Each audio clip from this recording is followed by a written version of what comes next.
தமிழகம் எங்கும் Max Gold cash for your gold. Max Gold நீங்க தங்க மட்டும் இல்லைங்க, பிளாட்டினம், டைமண்ட், சில்வர், ரூபினி எதை வேணாலும் விற்கலாம். உங்களுக்கான பணம் ரொக்கமா கையிலயோ இல்லைன்னா பேங்க் அக்கௌண்ட்லயோ உடனடியாக செலுத்திடுவாங்க. மார்க்கெட் மதிப்பை விட 100 ரூபாய் ஒரு கிராமுக்கு உங்களுக்கு கூடுதலா கிடைக்கும். தமிழ்நாடு முழுக்க டோர் ஸ்டெப் சர்வீஸும் இவங்க ப்ரொவைட் பண்றாங்க. உங்களுக்கு கோல்ட விற்கணும்னு அதுக்கு ஒரே ஒரு பெஸ்ட் பிளேஸ் மேக்ஸ் கோல்டு தான். கால் 04445454545. வணக்கம். Big topic with Karthik Mayakumar. சர்வதேச போர்க்குற்றம், வார்க்கிரம் நிறைய பண்றீங்க, இதெல்லாம் தப்புங்க, அது இதுன்னு யார் என்ன சொன்னாலும் அட போடா நான் பண்றதான் பண்ணுவேன்ட்டு டொனால்ட் ட்ரம்ப் தெளிவா வேலையை பார்த்துட்டு இருக்காருங்க. எவ்வளவோ அழுத்தங்கள் வந்தாலும் அமெரிக்கா யார் அழுத்தம் கொடுக்கறதுன்னு அந்த மனப்பான்மையில செயல்பட்டு இருக்காரு. இதை பத்தி தான் முழுக்க பார்க்க போற நிகழ்ச்சிக்குள்ள போலாம்.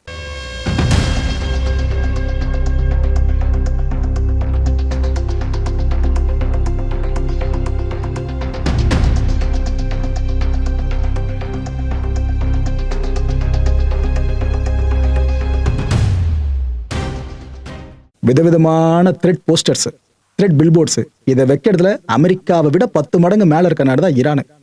இப்போ அவங்க நாட்டில் வச்சிருக்க போஸ்டர் தான் இங்க நீங்க பார்த்துட்டு இருக்கீங்க. என்ன மென்ஷன் பண்ணிருக்காங்க தெரியுதா? எங்க நாட்டு சோல்ஜர்ஸ் வேணாம் உங்களை சமாளிக்க, எங்க நாட்டு மக்களே போதும், அவங்களும் உங்களை சமாளிப்பாங்கன்னு அந்த ஹெலிகாப்டர்ஸை அங்க ஈரான் மக்களை எய்ம் பண்ற மாதிரி, துப்பாக்கி வச்சு எய்ம் பண்ற மாதிரி இந்த ஒரு கிரியேஷன். உள்ள இருக்க டெக்ஸ்ட்டை பாருங்க, this is our home, get the hell out அப்படின்னு அவங்க மென்ஷன் பண்ணியிருக்காங்க. புரியுதா மக்களே? எங்க பிரச்சனை எதுவா இருந்தாலும் நாங்க பார்த்துப்போம், இது எங்களோட ஆட்சி, எங்களோட மண்ணு, இதுல உனக்கு என்ன வேலை? இதே போல அமெரிக்காக்குள்ள நாங்க வந்தா நீ வேடிக்கை பார்த்துட்டா இருப்ப, உனக்கு ஒரு சட்டம் எங்களுக்கு ஒரு சட்டமா, கிளம்புன்றாங்க. இந்த ஒரு போஸ்டர்ல அவங்க மென்ஷன் பண்றது இது ஓகேவா? தெஹ்ரான்ல மென்ஷன் பண்ணி வச்சிருக்காங்க. இன்னொரு பக்கம் ஏதோ ஈரான் புனிதமான ஒரு நாடு, தப்பே பண்ண மாட்டாங்க, அது பல பேர் சொல்லிட்டு இருக்கீங்களே. ஒரு விஷயம் நடக்குதுன்னா 2 பக்கமும் தப்பு சரி அலசி பார்க்கணும், ஒரு பக்கம் மட்டும் சார்பு எடுத்து பேசக்கூடாது. ஈரான்ல என்ன தெரியுமா பண்றாங்க? இந்த ப்ரொட்டஸ்ட்ல ஈடுபட்டாங்களா அவங்கள சில பேரை எக்ஸிக்யூட் பண்ணி அவங்கள சில பேருக்கு மரண தண்டனை விதிச்சுட்டு ஒரு பயத்தை விதைச்சுக்கிட்டு இருக்காங்க லிட்டரலா. இதை நீங்க ஒத்துக்கிட்டு தான் ஆகணும். நீங்க ஈரானுக்கு சார்பாளரா இருக்கலாம், நான் இருங்க இல்லலாம் சொல்லல, ஆனா இந்த விஷயத்தை ஒத்துக்கிட்டு தான் ஆகணும். உலகத்திலேயே மரண தண்டனை அதிகமா நிறைவேற்றிக்கிட்டு இருக்க நாடு எதுன்னு நினைக்கிறீங்க? ஈரான் தான் நிறைவேற்றிக்கிட்டு இருக்கு. இப்ப என்ன பண்ணிருக்காங்க, ப்ரொட்டஸ்ட்ல ஈடுபட்டார்னு சொல்லிட்டு அவரை ஃபுல்லா விசாரணை பண்றோன்னு எல்லா விசாரணை படத்தையும் முடிச்சுட்டு இப்ப மரண தண்டனை நிறைவேற்றிருக்காங்க. ப்ரொட்டஸ்ட்ல ஈடுபட்டாங்கன்ட்டு கேட்டா மிலிட்டரி ஹாஸ்பிட்டல்ல பூந்துறாங்க, அங்க பூந்துறாங்க, இங்க பூந்துறாங்க, என்னென்னமோ சொல்றாங்க தவிர இதை பண்ணி வச்சிருக்காங்க. சோ ஈரான் ஏற்கனவே அமெரிக்கா, இஸ்ரேல்ன்ற பெரிய த்ரெட்ஸை ஃபேஸ் பண்ணிக்கிட்டு இருக்கு. இந்த நேரத்துல உள்நாட்டுல பெரிய புரட்சிலாம் வெடிச்சதுனாக்கா ஈரான் ரெஜிமே ஃபுல்லா கொலாப்ஸ் ஆயிடும். இந்த நடுக்கம் அந்த ரெஜிம்க்கு இருக்குமா இருக்காதா? ஓப்பன் மைண்ட்ல யோசிச்சு பாருங்க, இருக்குமா இருக்காதா? சோ இந்த ப்ரொட்டஸ்ட்லாம் திரும்ப உருவாயிடக்கூடாதுன்னா பயத்தை விதைக்கணும். ஒரு பக்கம் நாட்டுப்பற்று மக்களுக்கு இருக்கு, நம்ம அதை ஊட்டணுன்ற அவசியம் இல்லை ஈரான் மக்களுக்கு. இன்னொரு பக்கம் ப்ரொட்டஸ்ட் ஏற்பட்டக்கூடாது, முதல்ல நம்ம வெளிநாடுகளோட பஞ்சாயத்தை முடிச்சிருவோம், இந்த போர் கிரணெல்லாம் முடிச்சிருவோம், அதுக்கப்புறம் உள்ளுக்குள்ள ப்ரொட்டஸ்ட்லாம் பண்ணி அதுக்கப்புறம் என்னென்னு பண்ணிக்கோங்க. ஆனா இப்ப பண்றாதீங்கப்பா, இதுக்கு எங்கிட்ட நாங்க ஓப்பனா சொன்னாலும் நீங்க கேட்க மாட்டீங்க. இதோ பாருங்க, மரண தண்டனை நிறைவேற்றிக்கிட்டு இருக்கோம், அடுத்த இந்த லிஸ்ட்ல நீங்க வந்துடாதீங்கன்ற துணியில அவங்க இந்த விஷயம் பண்ணிட்டு இருக்காங்க. ஈரான் சார்ந்து எந்த ஒரு விஷயம் அவங்களுக்கு சார்பா இருந்தாலும் அமெரிக்கா வார் கிரைம் பண்றதா இருந்தாலும் முதல்ல பேசுறது நம்ம தான். அதே ஈரான் தப்பு பண்ணுதுன்னா அதை பத்தி நம்ம ஓப்பனா பேசிதான் ஆகணும். ஹைஃபா இந்த ஈரான் இஸ்ரேலை போட்டு ஒரு வழி ஆக்கிட்டு இருக்கு பாருங்க. இல்லை இஸ்ரேலை சும்மா சொல்லக்கூடாது, ஈரான்ல சிவிலியன் இன்ஃப்ராஸ்ட்ரக்சர் சார்ந்து அவங்க அடிச்சுக்கிட்டு தான் இருக்காங்க. ஸோ ஈரான் திரும்ப நெருப்பை உமிழ்ந்துகிட்டு இருக்கு. இந்த ஹைஃபா இருக்குல்ல, அங்க இருக்க ரெசிடென்ஷியல் பில்டிங்ஸ், இதை இந்த மாதிரி டார்கெட் பண்ணிருக்காங்க ஈரான். இந்த அட்டாக்ல 4 பேர் கொல்லப்பட்டிருக்காங்க இஸ்ரேல்ல. அண்ட் இந்த ஃபுல்லா இந்த டெப்ரி எல்லாம் களைச்சிட்டு இந்த உள்ளுக்குள்ள சிக்கிருக்கா மீட்க முடியுமான்னு சொல்லிட்டு அந்த ஒரு அட்டம்ப்டை இஸ்ரேல் அபிஷியல்ஸ் தான் பண்ணிட்டு இருக்கும் போது வெடிக்காத நிலையில ஒரு பாம் ஒன்று தான் கண்டெடுத்திருக்காங்க. ஒருவேளை அதுவும் வெடிச்சிருந்தா யோசிச்சு பாருங்க, நிலைமை இன்னும் மோசமா போயிருக்கு அந்த இடத்துல ஹைஃபால.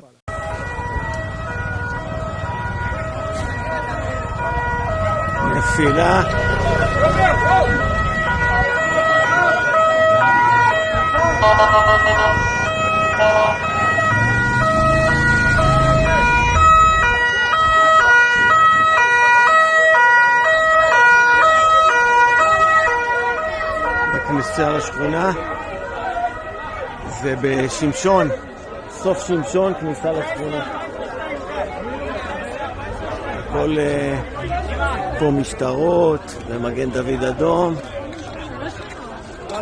יש איזושהי שריפה קטנה פה למטה, הייתה פגיעה שם. IDF இஸ்ரேல் இவங்க ஏதாவது டார்கெட்டை செட் பண்ணா 100% ப்ரிசைஸா அடிப்பாங்க. பக்கத்துல பெருசா கொலாட்டரல் டேமேஜ் இல்லாம அடிச்சு முடிச்சுட்டு வருவாங்கன்னு அவங்களுக்கு ஒரு பேர் இருக்குல்ல. ஆனா அந்த பேர் இப்ப அசைச்சு பார்க்குற மாதிரி ஒரு மேட்ரு ஒன்று நடந்திருக்கு. என்னன்னா, இந்த லெபனன் கேபிட்டல் பெய்ரூட் இருக்குல்ல, அங்க ஹெஸ்புல்லாவோட முக்கியமான தலைகள் எல்லாம் போட்டு தள்ளணும்னு சொல்லிட்டு ப்ரிசைஸா நிறைய இன்டெல் ரிப்போர்ட்ஸ் எடுத்து அதை பேஸ் பண்ணி அடிக்க ஆரம்பிச்சிருக்காங்க.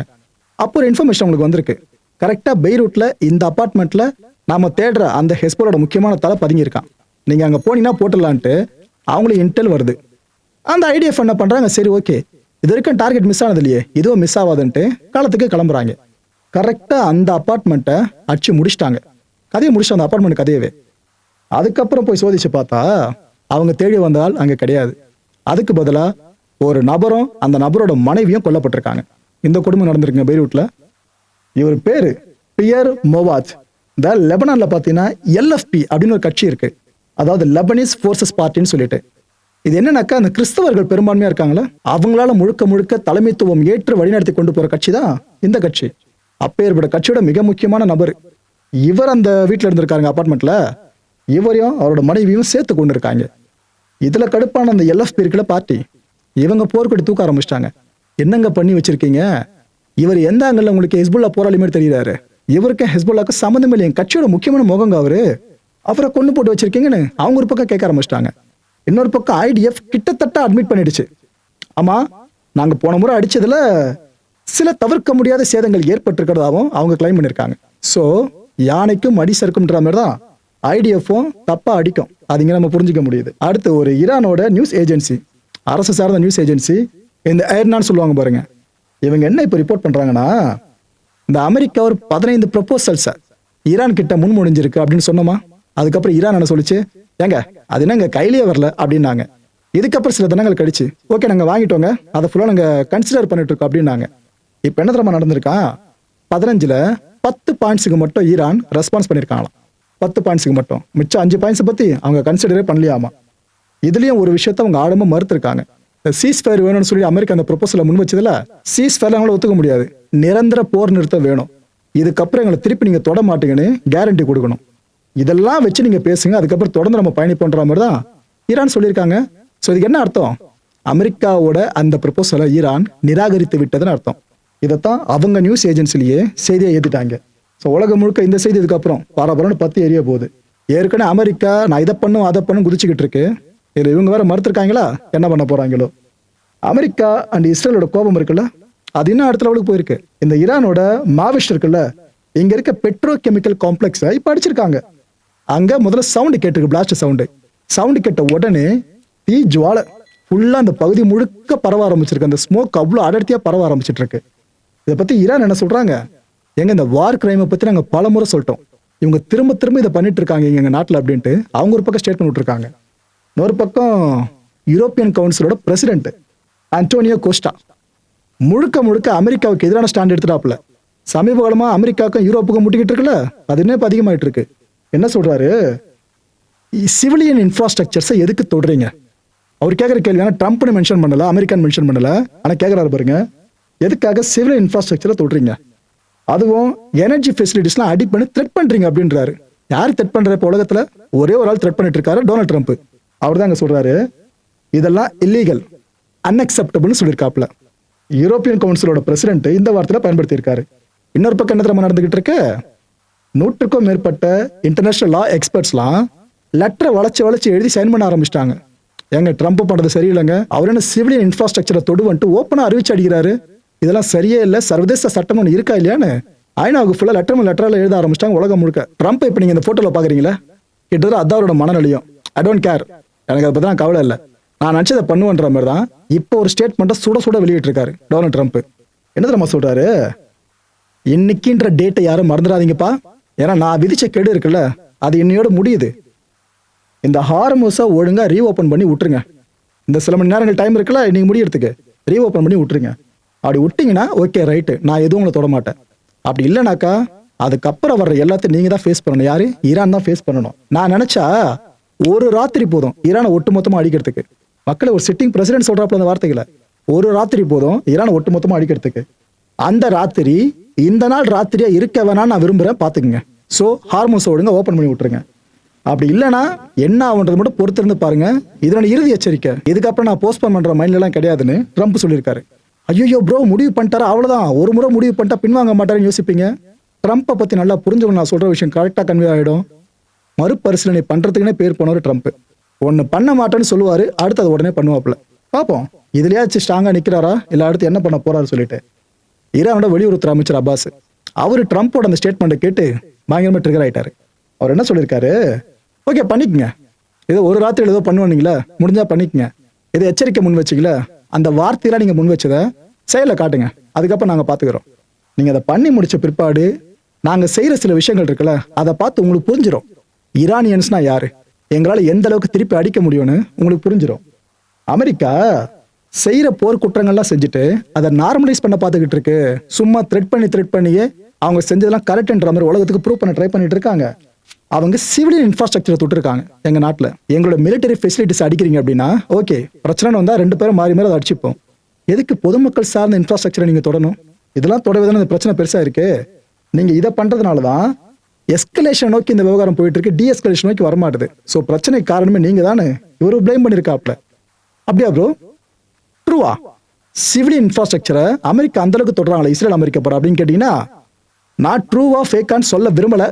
நான் சொன்னா எனக்கு ஒரு சாயம் பூசுவீங்க. அதனால இது வரைக்கும் நடந்த விஷயங்களை என்னென்ன இன்ஃப்ராஸ்ட்ரக்சர்ஸை அமெரிக்கா இஸ்ரேல் படம் அடிச்சிருக்காங்க இதை நான் லிஸ்ட் போடுறேன். இந்த கான்ஃபிளிக்ட் ஆரம்பிச்சதுல இருந்து அதுக்கப்புறம் நீங்க முடிவு பண்ணிக்கலாம். இந்த வார் ஆரம்பிச்சதுல முதல் நாள், அதாவது கடந்த பிப்ரவரி மாசம் 28 அந்த ஃபர்ஸ்ட் டேவே 2 மிசைல்ஸ் ஷஜரே டைபே ஸ்கூல் மேல ஹிட் பண்ணிச்சுங்க. எங்க ஈரானோட மினாப்ல இருக்க ஸ்கூலு.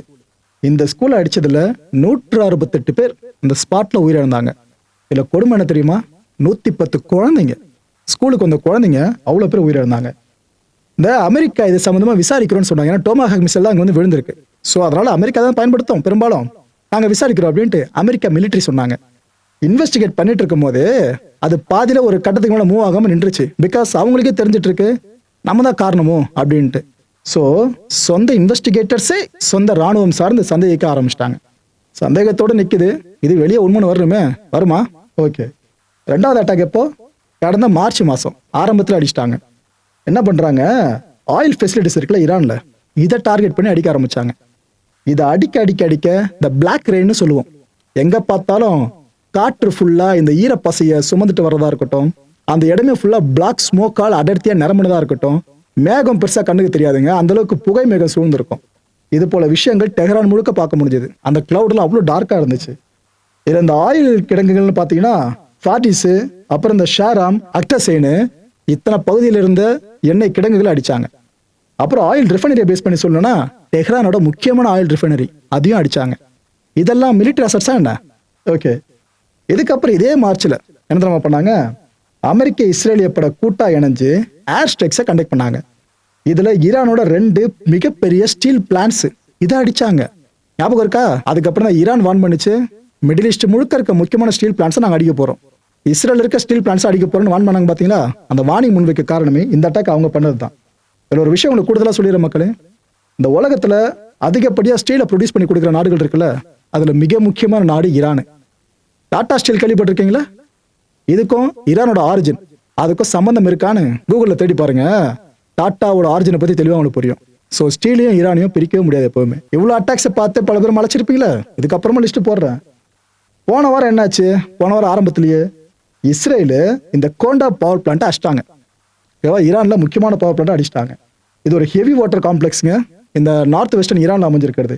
இந்த அட்டாக்கை இன்டர்நேஷனல் அட்டாமிக் எனர்ஜி ஏஜென்சி இருக்காங்க, இவங்களும் கன்ஃபார்ம் பண்ணி சொன்னாங்க. ஆமாங்க, அடிச்சிட்டாங்க. சிவியர் டேமேஜ்ன்ற வார்த்தைகளை பயன்படுத்தினாங்க. ஐஏஇ பயன்படுத்தின வார்த்தை இது. ஆனா ஒரே ஒரு ஆறுதலான விஷயம், கண்டாமினேஷன் எதுவும் நடக்கல. அது மட்டும் நடந்துருந்துச்சு, இன்னொரு செர்னோபில் டிசாஸ்டர் நம்ம பார்த்துருப்போம், அது நடக்கல. நூல் இடையில அது மிஸ் ஆயிடுச்சு. இதுக்கப்புறம் இந்த மாசம் பிறந்துச்சா, பிறந்ததும் திரும்ப வேலையை காட்டினாங்க. கடந்த 2ஆம் தேதி என்ன பண்ணாங்க, ஒரு மிகப்பெரிய பிரிட்ஜுங்க B1 சொல்லிட்டு ஈரான்ல இருக்கிறது, இதை அமெரிக்கா அடிச்சு காலி பண்ணிடுச்சு. கராச்சியில் அமைஞ்சிருக்க பிரிட்ஜு வளர்ந்து விட்டாங்க, அது அண்டர் கன்ஸ்ட்ரக்ஷன்ல இருந்தது. ட்ரம்ப் இதை செலிப்ரேட் பண்ணாப்புல சோஷியல் மீடியா முழுக்க.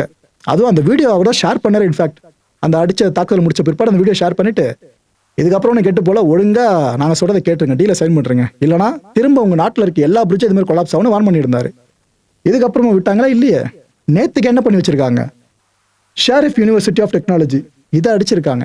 ஈரானோட முக்கியமான கல்வி அமைப்புகள், யூனிவர்சிட்டிஸ், ஸ்கூல்ஸ் பாருங்க எல்லாத்தையும் தொடுறாங்க. கேஸ் அவுட்டேஜ் ஆச்சுங்க. இதனால டெஹ்ரான் முழுக்க இந்த அட்டாக் அப்புறம் ஏற்கனவே சில யூனிவர்சிட்டிஸை அடிச்சிருக்காங்க இந்த கான்ஃபிளிக்ட்ல. இதுல முதல்ல பாத்தீங்கன்னா Tehran university of science and technology, Shahid பாஷிட் யூனிவர்சிட்டின்னு ஏற்கனவே இந்த 2 யூனிவர்சிட்டிஸை அடிச்சு முடிச்சுட்டு மூணாவதா இந்த ஷரீஃபையும் அடிச்சிருக்காங்க. இப்போ மக்களே, இந்த கான்டென்ட்டை பொறுத்தவரைக்கும் நாமெல்லாம் சிந்திக்க வேண்டியது ஒரே ஒரு விஷயம் தான். இனிமே போர்க்குற்றம்னா இதுதான், இது கிடையாது அப்படின்ட்டு உலகத்துக்கே கிளாஸ் எடுக்கிற வேலையை அமெரிக்கா பண்ணணும்னு நினைக்கிறீங்க? அடுத்த நிகழ்ச்சி சந்திக்கலாம். நன்றி, வணக்கம்.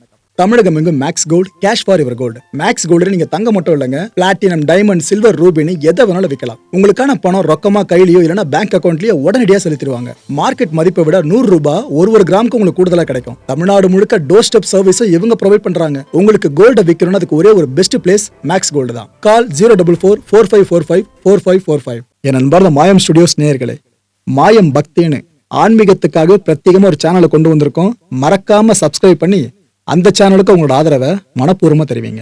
வணக்கம் மாயம் ஸ்டுடியோஸ் நண்பர்களே. மாயம் ட்ரெண்ட்ஸ் அப்படின்ற ஒரு புதிய ஃபேஸ்புக் பேஜை ஓப்பன் பண்ணியிருக்கோம். நீங்கள் யூடியூப்பில் பார்த்துட்டு இருக்கீங்களா நம்மளோட கான்டென்ட்ஸ்லாம்.